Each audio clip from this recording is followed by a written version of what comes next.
வணக்கம் ஃப்ரெண்ட்ஸ். நம்ம வந்து பிரிண்டிங் இண்டஸ்ட்ரியில் ஒவ்வொரு மிஷினும் எப்படி உருவாச்சுங்கிறத பார்த்துட்ருக்கோம். இன்னைக்கு நம்ம வந்து லேமினேஷன் மிஷின் எப்படி உருவாச்சுங்கிறது பார்க்குறோம். சரியா? லேமினேஷன் மிஷினு லேமினேஷன் மிஷின் வந்து 1936 தான் கண்டுபிடிக்கப்பட்டது. அமெரிக்காவில் தான் ஃபஸ்ட்டு உருவாக்கப்பட்டது. அது எதுக்காக ஃபஸ்ட்டு உருவாக்குனாங்கன்னா, பேப்பர் வந்து மழை நேரத்தில் நனைஞ்சுது, கோந்துருது, போயிடுதுங்கிறதுக்காக தான் லேமினேஷன் மிஷின் உருவாக்கப்பட்டது. மேலே ஒரு பாலித்தீன் கோட்டிங் கொடுக்கணும். அப்போ அந்த பேப்பர் லைஃப் இருக்குது. டாக்குமெண்ட்டு, கவர்மெண்ட் ரெக்கார்டு, முக்கியமான ஆவணங்கள் மட்டுமே லேமினேஷன் பண்ணுறதுக்காக தான் அந்த மிஷின் உருவாக்கப்பட்டது. ஆனால் இன்றைக்கி நம்ம எல்லாமே பண்ணி வச்சுருக்கிறோம். இது பாருங்கள், முதல்ல லேமினேஷன் போட்ட ஒரு பத்திரிக்கை. இந்த மிஷின் வந்து எப்படின்னா, மேலே பாலித்தீன் வந்து நைஸ் பேப்பராக ஒரு 0.3, 0.2 இந்த மாதிரி திக்னஸில் இருக்க ஒரு பாலித்தீன் சீட்டு வந்து கம்மு மூலமாகவும் இல்லை ஹீட்டு டெர்மினல் மூலமாகவும் பேப்பரில் ஒட்டுறது தான் லேமினேஷன் மிஷினு. சரியா? இதே ஃபஸ்ட்டு வந்து இவங்க பேக்கிங்க்கு தான் யூஸ் பண்ணிட்டு இருந்தாங்க. ஃபஸ்ட்டு இது உருவாக்கும் போது பேக்கிங் உள்ள இதுக்கு தான் யூஸ் ஆகிட்டு இன்றைக்கி நம்ம எல்லாத்துக்குமே யூஸ் பண்ணிகிட்ருக்கோம்.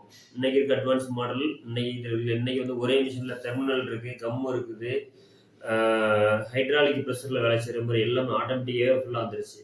ஆனால் ஃபஸ்ட்டு உருவாக்கப்பட்டது வந்து முதல்ல கம்மு மட்டும்தான், இல்லை டெர்மினல் கிடையாது. அப்போது கம்மு வந்து எல்லா டைமும் உங்களுக்கு ஒர்க் அவுட் ஆகாது. மழை டைமில் வந்து கம்மு வந்து சரியாக ட்ரை ஆகாது, ஒன்றுக்கு ஒன்று பிசுறு வருங்கிறதுக்காக தான் அந்த ஃபினிஷிங் தெளிவு இருக்காதுங்கிறது தான் டெர்மினல் திருப்பி உருவாக்கப்பட்டது. அதுக்கப்புறம் அதுலேருந்து ஒரு 20-30 வருஷம் கழிச்சு தான் உருவாக்கப்பட்டது.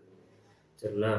லேமினேஷன் மிஷினில் ஃபஸ்ட்டு அவங்க யூஸ் பண்ணுறது எல்லாமே வந்து ஒன்லி இது மட்டும்தான், டாக்குமெண்ட்ஸு பேக்கிங் சம்மந்தப்பட்டது மட்டும்தான். இன்னைக்கு அது ஸ்டைலுக்காக போடுறாங்க. கேட்லாக்லேருந்து எல்லாமே அது விசிட்டிங் கார்ட்லேருந்து எல்லாமே இன்னைக்கு லேமினேட் பண்ணுறாங்க. அன்னைக்கு இருந்த ப்ராசஸ் இந்த மாதிரி பெரிய பைப் போட்டு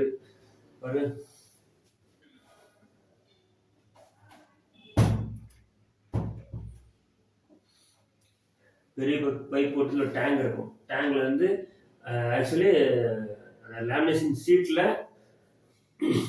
லேசாக கம்மு தடவிட்டு வரும். அதுக்கு மேலே பேப்பரை வச்சு ப்ரெஸ் பண்ணும்போது அது கரெக்டாக ஒட்டிட்டு வரும். அதுதான் லேமினேஷனோட இது.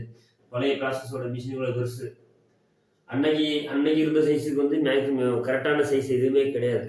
உங்களுக்கு ஃபுல்லாக ரோலில் தான் போட்டாங்க. நம்ம நார்மல் ஷீட்டில் எல்லாம் போகிறது கிடையாது. நம்ம இன்றைக்கி போகிற மாதிரி A4க்கு தனியாக, ஐடி கார்டுக்கு தனியாகலாம் இன்றைக்கி லேமினேஷன் சின்ன சைஸில் வந்து ஐடி கார்டுக்கு லேமினேட் இருக்குது, A4 சைஸில் இருக்குது, A3யில் இருக்குது. அதுக்கு அடுத்த சைஸு 15-20 டெம்மி சைஸ். இந்த சைஸில் நம்ம இருக்குது. 32 இன்ச்சு, 42 இன்ச்சு, 56 இன்ச்சு எல்லா சைஸில் இருக்குது. இன்னைக்கு அந்த காலத்தில் உருவாக்கும் போது அப்படி கிடையாது. ரோலே பிரிண்டிங்கில் தான் ஆகும். ரோல் பிரிண்டிங் ஆகி அதுக்கு மேலே லேமினேட் பண்ணுற மாதிரி தான் இருக்கும். சிங்கிள் சீட் மாதிரி இதில் வராது. அந்த மாதிரி செட்டப் இருந்துச்சு. இதை போட்டிங்கன்னா அந்த லேமினேஷன் மிஷினை போட்டால் ஒரு பெரிய வீடு மாதிரி இருக்கும். அந்த சைஸ் இருந்துச்சு. இன்றைக்கி டேபிள் டாப் சைஸுக்கு வந்துருச்சு. இன்னைக்கு டெக்னாலஜி. சரியா? அன்னைக்கு இருந்த டைப் இது. அதுக்கப்புறம் மாறினது தான் இந்த மாதிரி வந்திருக்கு. இன்றைக்கி இருக்க சைஸு.